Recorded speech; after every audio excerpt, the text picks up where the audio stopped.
अजून एक टाक ना. काय ती तिल्ली कमून कशाला ना हे झालंय तेच ना. ते. मला थोडं ना जळणार ते जेवढा आहे एवढंच ते एवढं जाड जाड लाकूड टाकलं तर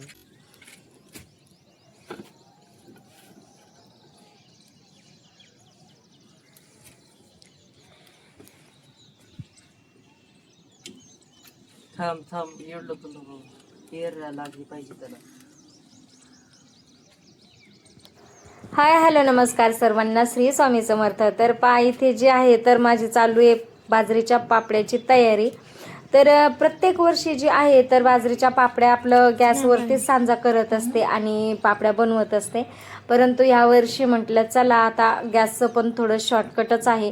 म्हणजे पापड्या तर झाल्याच असत्या, परंतु म्हटलं अगर जर आपल्याकडे चूल आहे, थोडेसे लाकडं देखील आहे, तर त्यामध्येच ॲडजस्ट करून घेऊ. गॅस तेवढाच जर बचला तर आपल्याला कामं येईल किंवा आपल्या व्यतिरिक्त इतर दुसऱ्यांच्या कुणाच्या ना कुणाच्या घरामध्ये तो यूज होईल. त्यामुळे म्हटलं चला आता ह्या युद्धाच्या कारणामुळे जे आहे तर गॅसचं तेलाचं आता भरपूरच मतलब शॉर्टकट यायला लागलं आहे.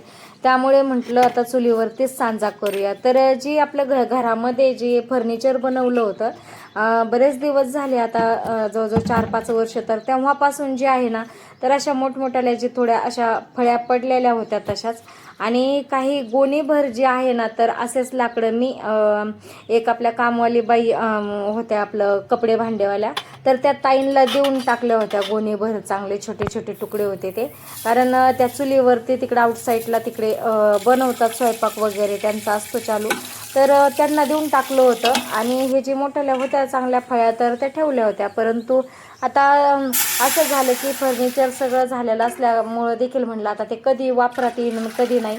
आणि ते काय आपलं चांगलं झाडाच्या लाकडावाने लाकडं नसतात समजा, ते प्लाय म्हणजे काय क्वचितच आपलं असं बाहेर राहिल्याच्या नंतरून ते खराब होऊन जातं तेव्हाच. आणि अशा फळ्या होत्या की म्हणजे त्याचा काही वापर पण होणार नव्हता. तर मग तेच वाफरामध्ये घेतले आणि म्हटलं चला आता आज चुलीवरतीच सांजा करूया. तर मग मी काय केलं, जे आपलं पातेलं होतं मीडियम साईजचं तेच घेतलं आणि त्याला काळं होऊ नये म्हणून मग त्याला वरतून आपलं थोडंसं सोडा आणि तेल लावून घेतलं आणि मग त्याच्यामध्ये सांजा हटायची तयारी केली. तर सकाळीच पहा इथं म्हणजे 7-7:30 वाजताच सूर्य किती निघून आलाय पहा, आणि भरपूर असं लगेचच असं चटचट ऊन पडल्यासारखं झालंय. तर अगदी छानपैकी लाकडं देखील जळत आहेत व्यवस्थित. म्हणजे मला असं वाटलं होतं की जी प्लायचं लाकडं असल्यामुळं एकदम भसाभसा जळून जातील काय, की म्हणजे असं दमाने जळणार नाहीत, परंतु नाही, खूप असं दमशीर लाकडं जळले आणि सांजा देखील अगदी व्यवस्थित त्यावरती शिजला. तर मग तिकडं आदान वगैरे ठेवलं होतं आणि आदान मग त्याला उकळी वगैरे येऊस्तवर म्हटलं चला आता जे ते प्लॅस्टिकवरती पापड्या घालायच्या आहेत तर ते प्लॅस्टिकला थोडंसं धुवून घेऊया. तसे तर ते धुवूनच ठेवले होते, परंतु कसं परत एकदा आपलं पाण्यातून काढले म्हणजे बरं. तर असे 2 प्लॅस्टिक आणले होते मी. म्हणजे काय होतं, 2 प्लॅस्टिक असले ना कधी म्हणजे त्याच्यातून उरलं तरी काही हरकत नाही, परंतु आपल्याला कधी पापड्या वगैरे घालायला मग हे होत नाही, म्हणजे कमी पडत नाही. तर मग प्लॅस्टिक वगैरे धुवून घेतलं आणि मग आता आदान ठेवलंय. तर मग आता आदान आल्याच्या नंतरून सांजा हटायचा. तर आज बनायच्या आता बाजरीच्या पापड्या आणि ऊन पण आलंय 5-7:30 वाजताच किती ऊन आलंय एकदम. तर आता सांजा म्हणजे आदान ठेवलंय, आपलं पाणी वगैरे टाकलंय, जिऱ्याची फोडणी वगैरे दिलीये आणि आदान ठेवलंय. तर पाहूया आता कितीक वेळ लागतोय. कमीत कमी 10-15 मिनिटं तर लागतील त्याला पाण्याला उकळी फुटायला. आणि मग तर आपलं जे हा बाजरीचा जो सांजा भिजायला घातला होता तर तो त्यामध्ये टाकून द्यायचा आहे. तर आज बाजरीच्या पापड्या आहेत तर 9 वाजेपर्यंत तरी ॲटलिस्ट पटकन घालून झाल्या पाहिजे, म्हणजे मग ऊन जास्त टेरेसवरती लागणार नाही. मम्मीने आम्हाला जबरदस्ती उठलंय. तर छोटूला आणि विंचूला पण पटकन उठून घेतलं. म्हटलं चला आता हे सामान खालीून आणायचं म्हटलं ना, पाण्याचं भांडं वगैरे, तर मग एकटीला परत 2 ते 3 चक्रा घालण्यापेक्षा की त्यांना पण संगतीच मग घेऊन आले. म्हटलं एका चक्रीमध्येच सर्व काही सामान वरती येतंय. चला तर पाहूया आता नेमकं किती बाकी आहे. अजून थोडा वेळ वाफ तर निघली आहे समजा, पण थोडंसं अजून एक 4-5 मिनिटं ठेवलं ना की उकळी येऊन जाईल.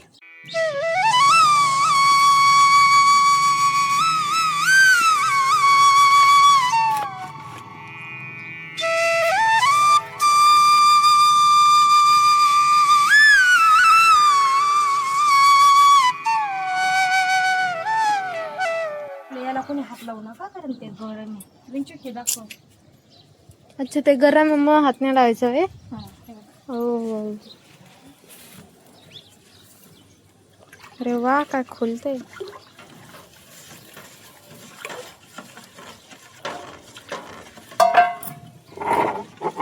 छोटू छोटू जलजिरा प्यायचा का? गरम जलजिरा. चल बर दादू तू ना धीरे धीरे असं हे टाका, काय एकदम हळूहळू टाक. हे जे डब्यामधलं मी हा तिकडून असं पळीने हटवून घेते. व्यवस्थित टाक असं. अरे बेंच साईड घे ना. तसं हाताने असं टाकू. अरे हाताने नाही, डब्बा उचल आणि हा, डब्याने तसंच. एकदम धार लाव व्यवस्थित. ठीक आहे, एकदम बारीक धार लावायच्या. थांब, पकड पकड फक्त डब्बा.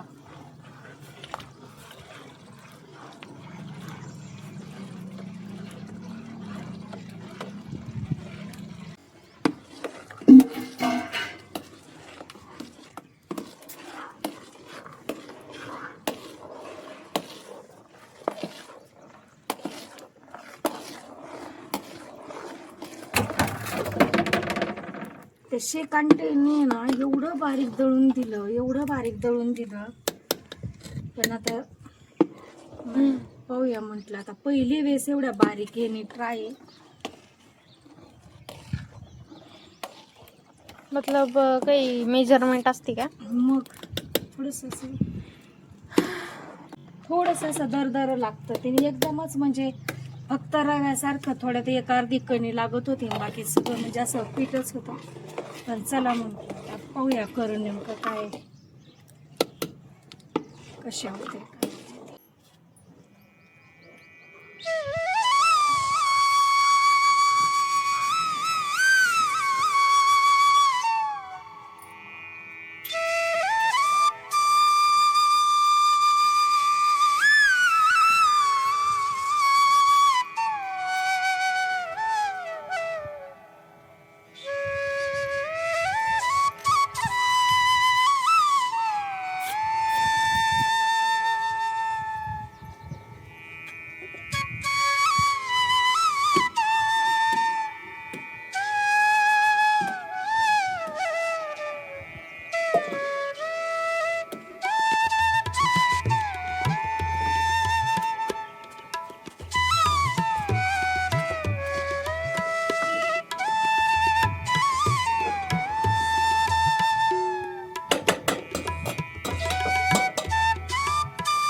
तर सांजा जी आहे 30-35 मिनिटामध्ये अगदी मस्तपैकी शिजून गेला.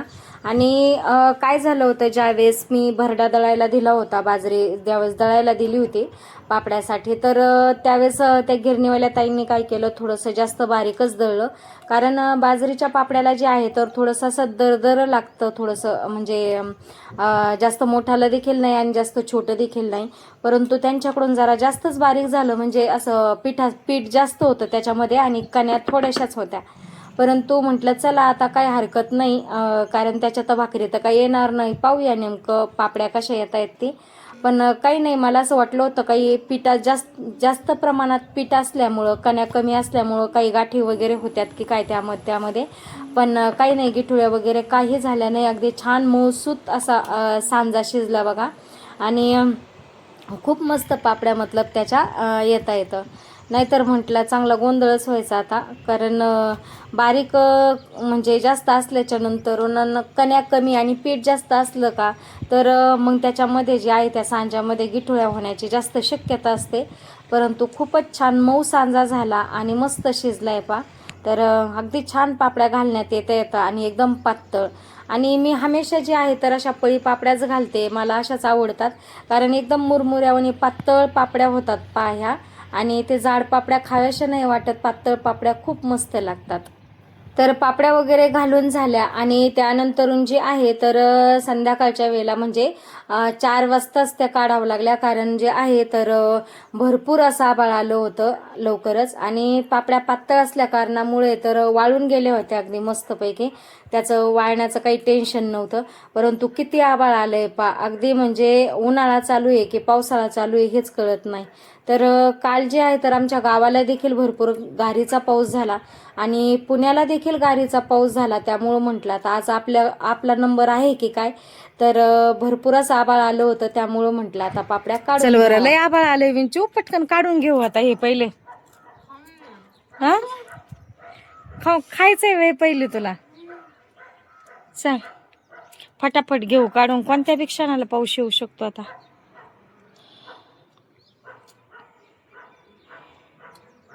छान पातळ पापड्या आल्यात पा आणि वाळल्यात पण मस्त. हो मुरमुऱ्यावानी छान मस्त. ते ना थापण्यापेक्षा अशा हे केलेल्या अशा पळी पापड्याच आवडतात, पातळ पण येतात आणि छान पण लागतात अगदी. चल घेऊ फटाफट काढून, चल.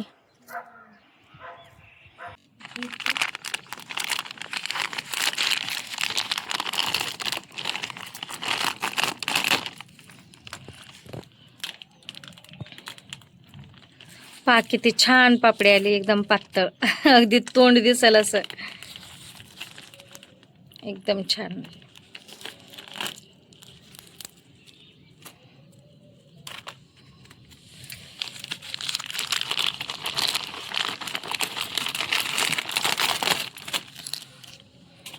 एकदम इझिली उलटत आहेत त्या अशा, म्हणजे हे नाही होत. तरी बी भरपूर पातळ केले येतात, तरी पण म्हणजे जास्त काहीच प्रॉब्लेम नाही, अगदी व्यवस्थित मतलब निघते.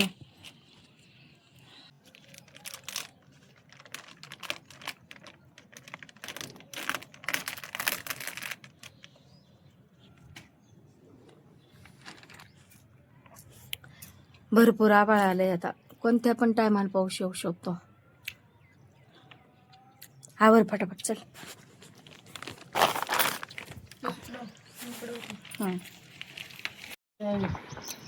नंबर आला आला का? बरोबर.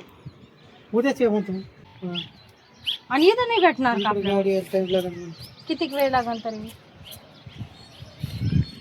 आता कालच येऊन गेली म्हणा, इथं नाही घालण्याच्या, काल दिला असतंच तर म्हणा.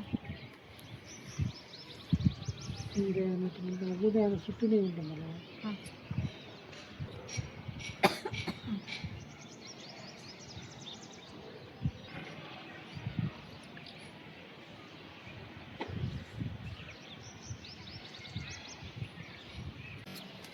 लगी याच्या इकडं पण यायला लागलं. मग ते मी पहिलेच बघितलं होतं मम्मी. पा कसं आभाळ आलं होतं, भरपूर असं आभाळ आलं होतं. आणि त्याच्या 1 तासानंतरूनच पा लगेचच परत सूर्य दिसायला लागला. परंतु हवा ते भरपूर चालू होते, तर हवानी जी आहे ना तर आभाळ ढकललं गेलं पुढं. आणि पहा किती छान संध्याकाळचं वातावरण पण असं थंड झाल्यासारखं झालंय. दिवसभर जे गरम होत होतं ना, तर खूप छान हवा सुटली आणि थंड वातावरण झालंय.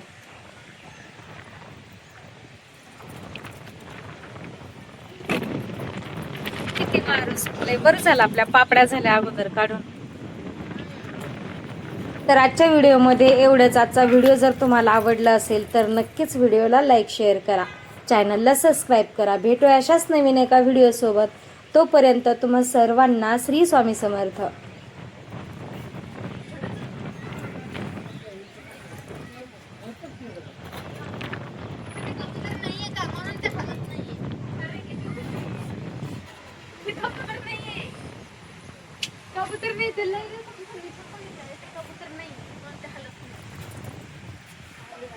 कबूतर नाही पप्पा, ते तसे शेतमध्ये तुला माहिती आहे तिथून आंधी येत होती. आंधी येत चाललंय ना, आणि ना मी बघितली पप्पा सांगतो